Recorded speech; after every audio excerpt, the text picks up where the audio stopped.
pas. Aujourd'hui, pour entrer en contact avec un auteur, c'est extrêmement simple. Il suffit d'aller sur sa page Facebook, soit par des posts, soit dans sa messagerie privée, et de s'adresser à lui directement. Libre à lui de répondre ou pas répondre, à condition évidemment que ce soit l'auteur qui soit derrière la page, mais bon, il y a ce lien extrêmement direct, tout un chacun. Moi, je reçois des messages tout le temps sur Facebook. Alors, j'y réponds quand j'ai le temps, c'est pas toujours le cas, parce que je suis pas très assidu sur les réseaux sociaux. Qu'est-ce qu'ils vous disent ces lecteurs, à part les témoignages d'admiration? C'est souvent ça, des remerciements, ils commentent certains livres. Beaucoup me parlent de Servaz. Martin Servaz, c'est un personnage auquel de très nombreux lecteurs sont vraiment attachés. Servaz, votre enquêteur, donc. Oui, l'enquêteur, le personnage récurrent, auquel beaucoup de lecteurs se sont attachés à travers les romans que j'ai écrits, successifs. Et c'est vrai qu'il prend de plus en plus de chair depuis Nuit et dans ce roman-ci. On a l'impression qu'il se dévoile de plus en plus, que je dis de plus en plus de choses sur lui, et je sais que les lecteurs aiment beaucoup ça, et donc m'en parlent. Voilà, c'est souvent des choses comme ça. Des fois, il me dit un petit détail. Des fois, il y a aussi ceux qui aiment bien mettre le doigt sur le truc qui ne va pas, en disant les serpents, par exemple, les serpents sont sourds.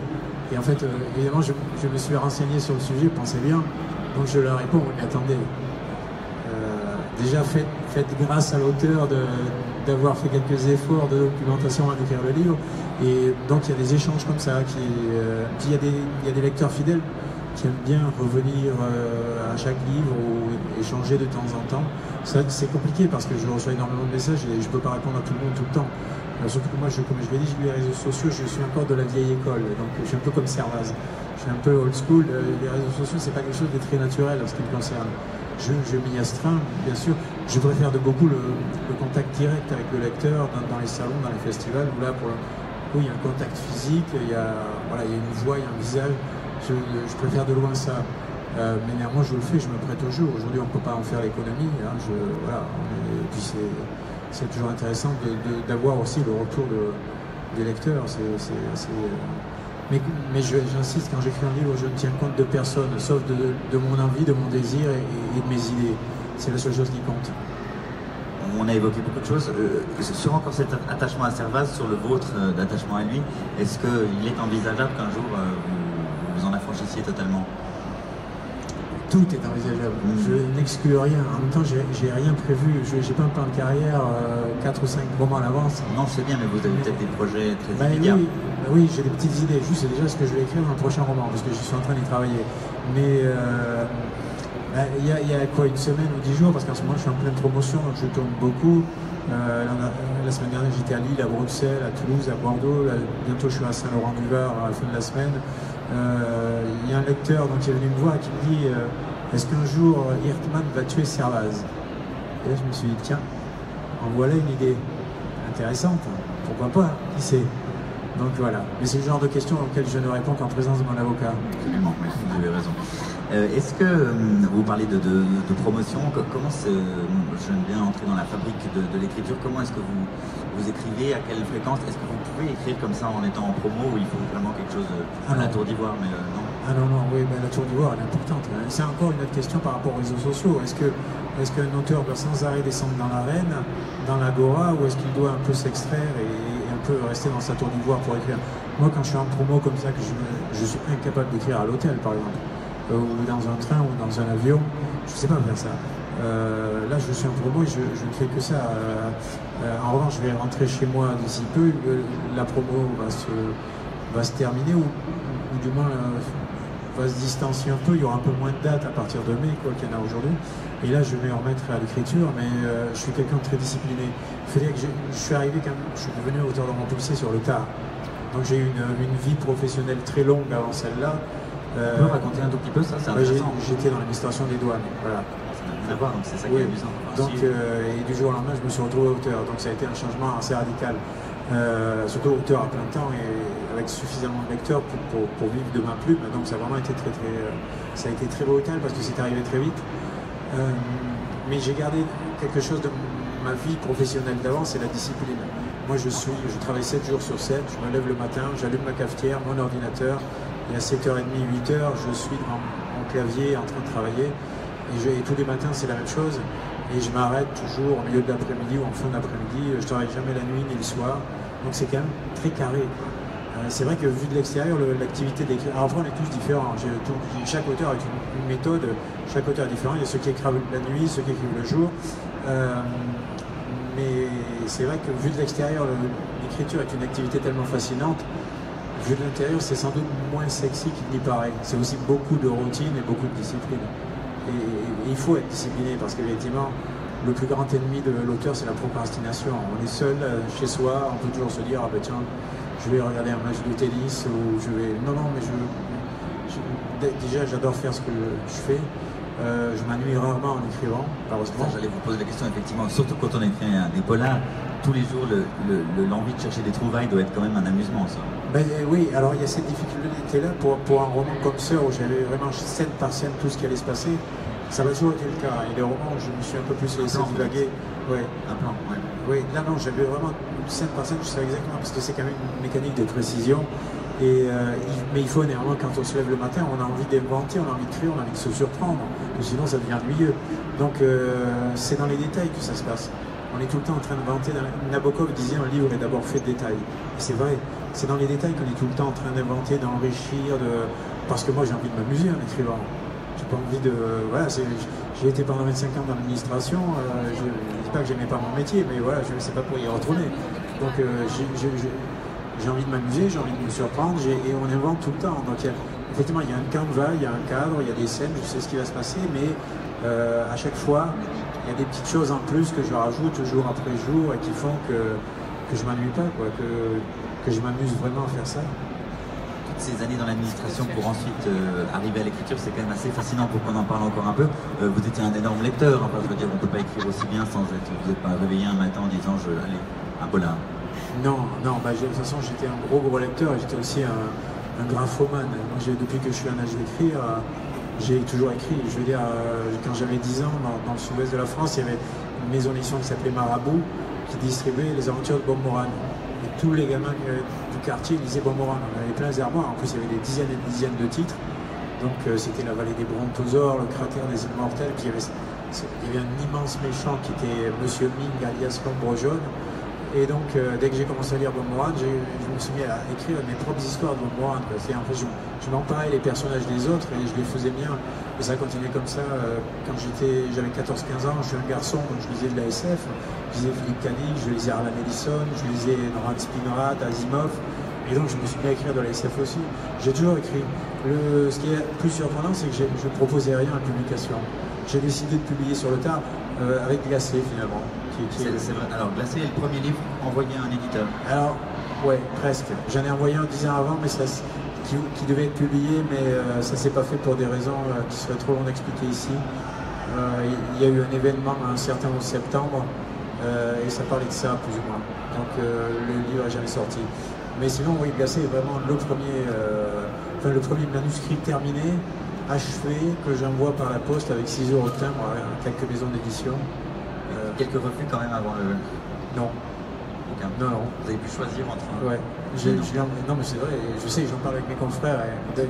Mes confrères en écriture savent très bien comment ça s'est passé, parce que c'est pas un secret. C'est vrai que c'est quand même une histoire assez incroyable, parce que je lui envoie à 5 maisons d'édition, très très connues. Et il y en a 4 qui me répondent, dont la première extrêmement connue, qui reçoit à peu près 10 000 manuscrits par an, qui me contacte au bout de 3 semaines seulement. Donc j'ai même pas eu le temps d'avoir... c'est 6 mois, 3 mois. Oui, et puis il y a souvent beaucoup de lettres de refus standards dont on peut tapisser son salon en général. Et ça arrive tellement vite qu'en fait j'ai même pas eu le temps de douter ou de me demander qu'est-ce qui allait se passer, parce qu'en fait les premières réponses sont arrivées très très vite. Et c'est ce que je dis aux auteurs débutants en français, en tout cas, je leur dis toujours, mais la rumeur qui prétend que les grandes maisons d'édition ne lisent pas les manuscrits est fausse. Les grandes maisons d'édition lisent les manuscrits, la preuve. Sur 5 auxquels je l'ai envoyé, 4 m'ont répondu. Après, ils reçoivent des milliers et des milliers de textes et ils en publient très peu. Ça, c'est une autre question. Mais ils lisent. En tout cas, il y a une première lecture, même si elle est rapide. Donc, oui, les maisons d'édition sont toujours à la recherche de nouveaux talents. Et voilà, c'est leur intérêt aussi, bien entendu. Ce sont des professionnels et du coup, en lisant 1 ou 2 pages, on prend tout de suite la température de la qualité ou pas. Oui, je ne prétends pas que dans un service des manuscrits, comme toutes les grandes maisons en ont, ils vont lire le livre dans son intégralité la première fois. Le premier lecteur, il lit les premières pages, il lit la dernière, il lit quelques pages au milieu, il voit le résumé et déjà il sait, avec ça il peut juger de la qualité de l'écriture et du sujet, aussi de son originalité. Donc s'il est à peu près convaincu, il va le passer à une autre personne qui va le lire plus attentivement et ainsi de suite. Justement, vous qui avez tellement écrit, tellement lu, et puis maintenant qu'il y avait du succès et de la reconnaissance, est-ce que vous êtes devenu aussi assez critique avec... parce que je ne sais pas si c'est la vision suisse, mais enfin, nous on dit souvent qu'en ce moment il y a une recrudescence du succès pour le polar. Oui. Est-ce que vous êtes assez critique avec vos collègues? Enfin, est-ce que il y a... Moi j'ai l'impression parfois qu'il y a une espèce d'envie de faire un polar qui précède une envie d'écrire. Oui, je suis d'accord. Oui, non, mais ça c'est le problème, c'est que le polar ça marche tellement bien qu'aujourd'hui toutes les maisons d'édition veulent en publier et on publie beaucoup. Et un jour des maisons, c'est vrai. Bah bien sûr, et un jour trop de polar risque de tuer le polar parce que évidemment la qualité ne peut pas être au rendez-vous à chaque fois. Et c'est difficile pour un auteur qui se balade dans une librairie, dans une foire du livre, dans un salon, de se dire, de savoir que celui-là est très bon et celui-là très mauvais. Je veux dire, ils ont tous quand on lit la quatrième de couverture d'une maison d'édition, il n'y en a aucun qui va dire attention, le livre que vous allez lire est mauvais, mais achetez-le quand même. Voilà, c'est. Mais cela dit, c'est pas tout à fait nouveau, parce que moi je me souviens qu'en 2011, quand je publie Glacé, cette année-là, il y a 1800 romans policiers qui sont publiés en France entre les traductions et les français. Donc c'était déjà considérable. Donc c'est une masse énorme et il n'y a pas de la place pour tout le monde. Il n'y a pas aussi que des bonnes choses. Je pense qu'effectivement les maisons d'édition devraient un peu faire le tri. Le danger, c'est qu'on soit un peu se noyer sous cette avalanche. La difficulté aussi, c'est la visibilité pour les nouveaux auteurs. Ce qui est très compliqué, parce que la presse aussi n'a pas... La presse aussi n'est pas indéfiniment extensible. Déjà, la part de la presse aujourd'hui consacrée au livre, d'année en année, se restreint. Quoi. Je veux dire, et puis la presse ne parle que des livres qui ont été finalement rendus. Et en fait, la presse finit par parler toujours des mêmes. Et c'est aussi. Elle parle de ceux qui ont été rendus célèbres. Enfin, c'est quand même plus simple d'écrire un article. La presse n'est plus une découvreuse de talent. Oui, enfin si, il y a encore des journalistes. Il y a encore des journalistes qui de temps en temps parlent d'un livre, d'un nouvel auteur, ça arrive. Oui, mais ils sont rarement la cause du succès. Hein. Oui, et puis voilà, exactement. Ça suffit pas. Ça suffit pas. Après, de toute façon, il y a une chose, il y a un juge de paix qui est toujours le même, c'est le bouche à oreille. Vous pouvez avoir toute la presse que vous voulez. Parce que moi, je connais des auteurs de très grands talents qui ont une très bonne presse en France et qui ne décollent pas, qui restent à 15 000, ce qui est déjà pas mal, ou à 20 000, mais le juge de paix, c'est le bouche à oreille, c'est le public. Ça justement, est-ce que vous croyez à la théorie du livre, du chef-d'œuvre qui ne rencontrerait pas son public? Parce que 15 000, 20 000, c'est déjà énorme pour le livre. Non, donc, non. Là c'est compliqué. Moi je connais de très grands auteurs qui, alors je vais pas les citer, mais qui des plus magnifiques et qui n'ont pas encore un succès public à la hauteur de leur talent. En revanche, ce à quoi je ne crois pas du tout, c'est le génie inconnu qui ne réussit pas à être publié. Non, ça effectivement. Quand un texte est vraiment bon, ça me paraît très compliqué de passer sous le radar des maisons d'édition. De certaines oui, mais de toutes non, parce que toutes les maisons d'édition sont néanmoins à l'affût de nouveaux talents. Donc le Rimbaud aujourd'hui, enfin poésie, j'en sais rien, mais en tout cas en matière de romans policiers ou de romans même, le génie romanesque qui passerait inaperçu et qui échapperait au radar des maisons d'édition, ça me paraît voilà, assez peu probable. Mais vous parlez, vous exprimez en disant des plus magnifiques.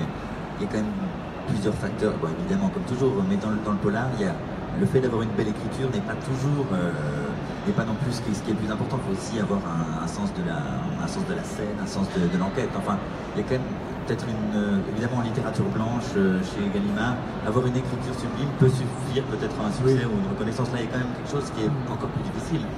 Oui, bien entendu, mais moi je considère, je compare souvent le polar au patinage artistique. C'est-à-dire qu'il y a d'un côté les figures imposées et de l'autre côté les figures libres. Les figures imposées, c'est le suspense, c'est les rebondissements, c'est le twist final, la grande surprise à la fin, c'est le fait de jouer au chat et à la souris avec les lecteurs et de le retourner comme une crêpe quand arrivent les dernières pages. Ça, c'est Et après, il y a les figures libres. Les figures libres, c'est le style, c'est la qualité d'écriture, c'est toutes les petites choses en plus qu'on met dans le livre. Moi, j'adore passer des choses en contrebande, que ce soit de la musique, que ce soit quelquefois des clins d'œil littéraires, que ce soit des réflexions. J'aime beaucoup passer des choses en contrebande. Elroy lui-même dit qu'il respecte scrupuleusement les codes du genre, mais il essaie d'y mettre des petites choses en plus. Et très modestement, c'est aussi ce qu'on essaie de faire, c'est-à-dire que voilà, il y a un cadre, comme à l'époque du théâtre au siècle d'or, il y avait la règle des 3 unités, et ça n'empêchait pas chaque dramaturge de s'exprimer. Donc moi, évidemment, comme tout auteur, je m'emploie, j'adore le jeu du chat à la souris avec le lecteur, hein, le fait de... Quand les lecteurs me disent j'ai pensé que c'était un tel, j'ai pensé que c'était un tel, et puis à la fin je m'étais planté, je suis évidemment ravi parce que ça veut dire que ça a fonctionné. Mais ça, ce sont les figures imposées. Moi, ce que j'aime aussi beaucoup faire, c'est les figures libres. C'est-à-dire la liberté d'écrire une certaine musique, de prendre un peu des chemins de traverse, danseur. À un moment donné, il y a une page sur les dérèglements climatiques. Voilà. Pourquoi elle est là? Parce que la première partie se passe en 93, et en 93, on ne parlait absolument pas du dérèglement climatique, et aujourd'hui, c'est un souci majeur.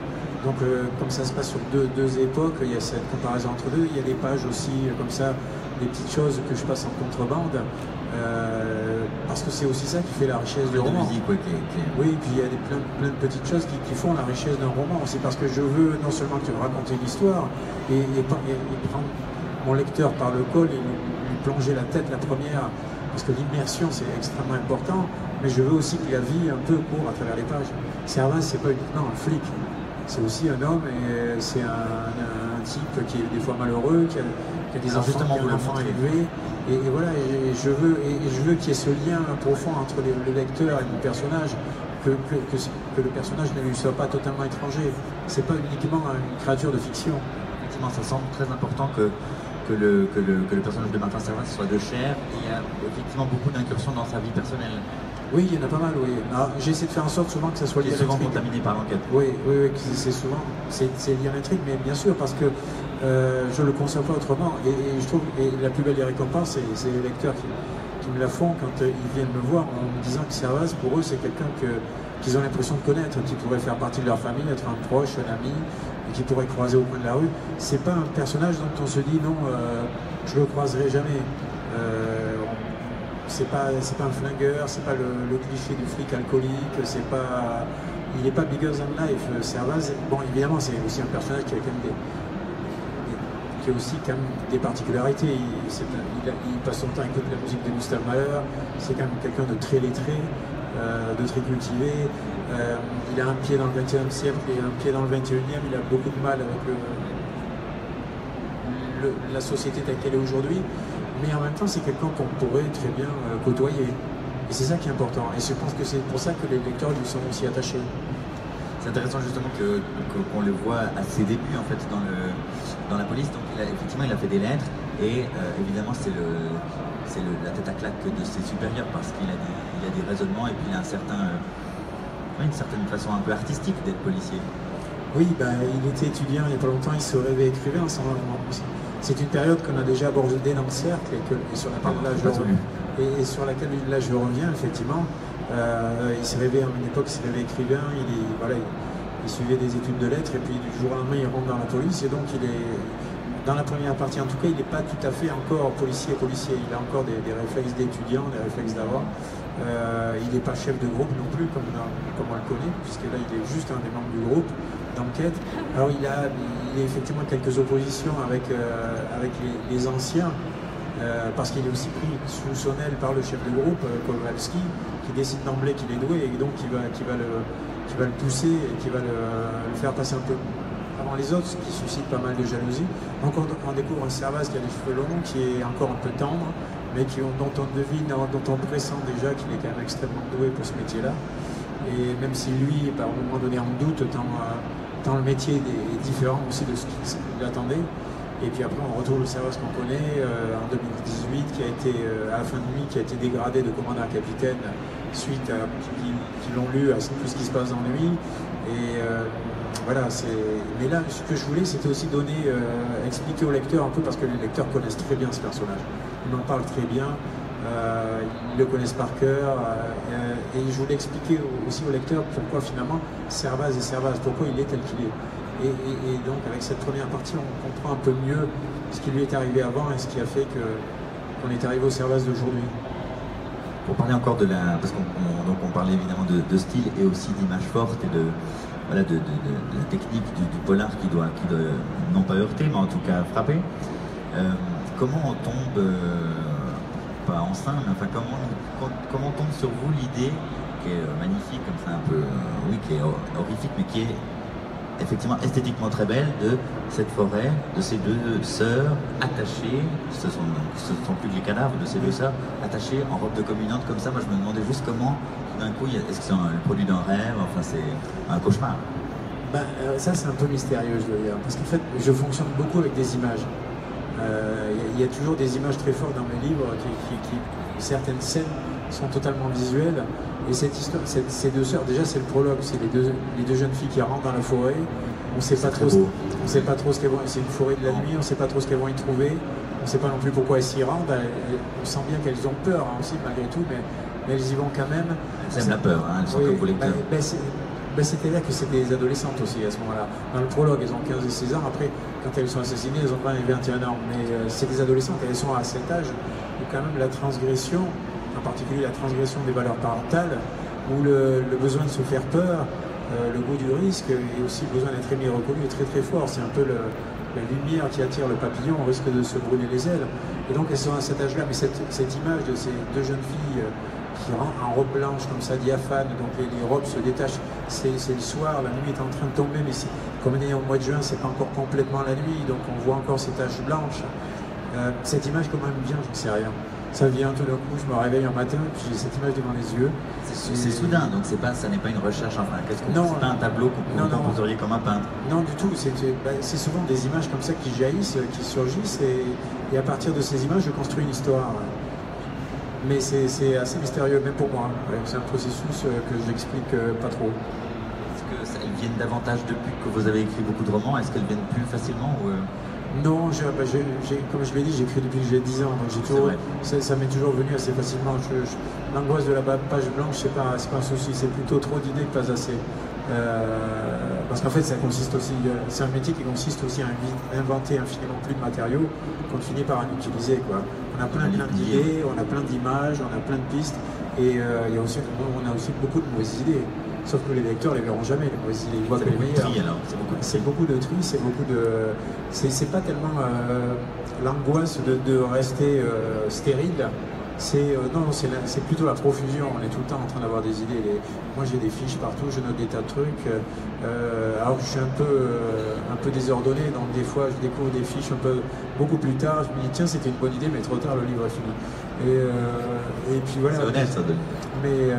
Mais c'est vrai que c'est un bouillonnement continuel. Donc il n'y a pas trop de souci du manque d'idées. C'est surtout de choisir les bonnes idées. Et c'est ce que je dis aussi aux auteurs débutants très souvent. Méfiez-vous de la première idée qui vous vient à l'esprit. Il y a quand même de grandes chances que ça soit un cliché, que ça soit un stéréotype. Cherchez-en une meilleure, et quand vous en aurez une meilleure, cherchez-en encore une meilleure. Les idées, contrairement à ce que disait Picasso, qui disait je trouve avant de chercher, les idées, c'est un travail, ça se cherche tout le temps. Et on en a plein, mais il faut se méfier, elles ne sont pas toutes forcément bonnes. Entre les images, il faut quand même tisser, il faut quand même bosser. Ah oui. Bah oui. Ce n'est pas que des révélations. Non, comme je vous dis, je travaille tous les jours, 7 jours sur 7, du matin jusqu'au soir. Il y a un côté puzzle, c'est ça que je veux dire, c'est qu'il y a quand même il y a une construction, il y a une élaboration, il faut que tout ça s'emboîte, c'est extrêmement rigoureux, il faut que ça fonctionne. Il y a tout ce côté, oui, cette architecture à bâtir aussi au fur et à mesure du roman. Mais tout est passionnant dans un roman. Un roman, c'est un peu comme une poupée russe. C'est une poupée dans une poupée dans une poupée, c'est-à-dire qu'il y a l'intrigue globale, à l'intérieur de cette intrigue globale, il y a chaque scène qui est elle-même comme un petit épisode aussi, chaque chapitre est lui-même l'histoire qu'on raconte, et à l'intérieur de chaque chapitre, chaque page est elle-même encore une construction, une invention, et ensuite à l'intérieur de chaque page, chaque paragraphe, il y a des détails. C'est presque à l'infini, et c'est ça qui rend l'écriture si passionnante, c'est cette espèce de bouillonnement permanent, d'organisation, de chaos qu'il faut organiser et qu'il faut maîtriser. J'aimerais bientôt passer la parole au public qui aura peut-être des questions justement sur l'écriture. Certainement qu'il y a déjà certains de vos lecteurs acquis à votre cause, en tout cas à votre œuvre, qui sont présents. Juste encore, je voulais vous savoir si vous aviez aimé la série Glacé. Enfin, je ne sais pas à quel point vous avez été consulté. Alors j'ai pas été consulté du tout. C'est une série que j'ai vendu les droits. Enfin, ma maison d'édition et moi, on a vendu les droits en 2012. À l'époque, j'étais encore un jeune écrivain. Jeune écrivain, façon de parler. J'entends en termes d'histoire éditoriale. Et donc j'étais déjà tellement content que Gaumont veuille faire de mon premier roman une série que j'ai signé les yeux fermés. Donc j'ai pas participé au scénario, ça m'a totalement échappé et j'ai tendance à considérer que glacer la série, c'est autre chose que glacer le roman. Ce sont deux choses différentes. Disons que c'est inspiré du roman, mais c'est encore une aventure différente. Il y a des choses qui me plaisent énormément, le casting. Charles Berling, Pascal Grégory sont des acteurs merveilleux. Pascal Grégory pour incarner Julien Nierman, on ne pouvait pas rêver mieux. Ça a été filmé sur les lieux où ça se passe vraiment, c'est-à-dire du côté de Luchon, dans les Pyrénées, là où j'ai imaginé l'histoire en fin de compte. Donc il y a quand même cette présence de la géographie des lieux qui est très importante. Après j'ai des petites réserves au scénario. Sur le scénario, il y a des choses qui me plaisent moins. Par exemple, j'ai essayé de faire en sorte que Servaz soit pas du tout un cliché, comme je l'ai dit. C'est pas un flic alcoolique, c'est pas. Et dans les 5 premières minutes, on voit Charles Berling qui ouvre la boîte à vin et qui sort une flasque de whisky. Et là, je me suis dit, ah ouais, non, ça c'est le gros cliché. Ça, c'est le contresens absolu par rapport à ce que j'ai essayé de faire. Donc, il y a des choses comme ça qui me gênent. Mais bon, quand on écrit, quand on est auteur et qu'on est adapté, déjà, très souvent, les adaptations sont des trahisons. J'en veux pour preuve les films de Kubrick. Quand on regarde les films de Kubrick, on voit des films de Kubrick, on se rappelle rarement que ce sont presque tous des adaptations d'œuvres littéraires majeures. Lolita, Shining, Stephen King, Barry Lyndon, Barry Lyndon, un classique victorien de William Makepeace Thackeray. Donc les adaptations sont souvent des trahisons. Et dans le cas de Kubrick, pour notre plus grand bonheur, il a beaucoup adapté, beaucoup trahi. Là aussi, c'est une adaptation, c'est aussi une trahison, mais il y a des choses sur lesquelles j'ai plus de réserve. C'est un peu comme je suis un peu comme un père qui à un moment donné divorce et l'éducation de ses enfants est confiée à quelqu'un d'autre. On n'est pas forcément toujours d'accord avec l'éducation qu'on leur donne. L'image est juste. Je sais pas. Est-ce que le public a une